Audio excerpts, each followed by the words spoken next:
जी उभरता पंजाब चैनल की फरमाइश है। तो जवाब साहब तो मेरे भाई कलबे असद होरां दी पसंद की एक गज़ल में सुना रहा वो सिर्फ दो शेर मैं बुल्ले के हवाले नाल सुनावांगा जी। क्यों शायर का जिक्र होवे तो बुल्ले का जिक्र ना होवे तो हक तलफी है जी।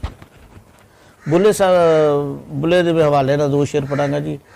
बुल्ला नच्चिया तो इंज दा सी नच्चिया यार नूं मनीना पै गया।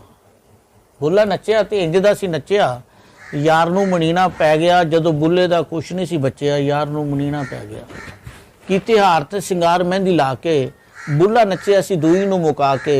जदों इश्क वाला मच सी ने मचिया तो यार नूं मनीना पै गया। एक ताज़ा मैं बुल्ले दे हवाले नाल ही एक सिर्फ एक दो शेर ने वो हैं जी। जदों इश्क दी पा लई वंग वे बुल्लिया, इश्क दी पा लई वंग वे बुल्लिया, नच्चे अंग अंग वे बुल्लिया। जग वैरी पिया जो जो वाखे, 100 वारी पिया 100 वाखे। मन यार दे रंग रंग वे बुल्लिया, इश्क दी पाके वंग वे बुल्लिया, नच्चे अंग अंग वे बुल्लिया। मस्जिद हाँ ना मस्जिद विच ना मंदिर विच, लभ लै अपने अंदर विच।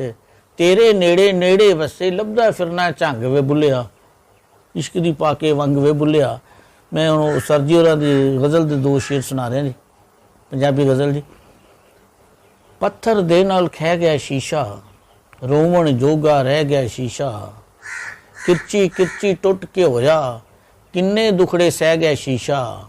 पार दुखां दे सिर ते चाके, पार दुखां दे सिर ते चाके। बहर अमीक बह गया शीशा, संग दे नाल ना संग दिल होया। टुटन जोगा रह गया शीशा, एदे नाल प्रीत पुरानी। इयो मैनू कह गया शीशा, ते अपनी सूरत जद में वेखी। हथों टुट के ढह गया शीशा, उंदा लोको मैं शायद आई। मेरे ही सीने बह गया शीशा, पत्थर दे नाल खह गया शीशा। रोवण जोगा रह गया शीशा।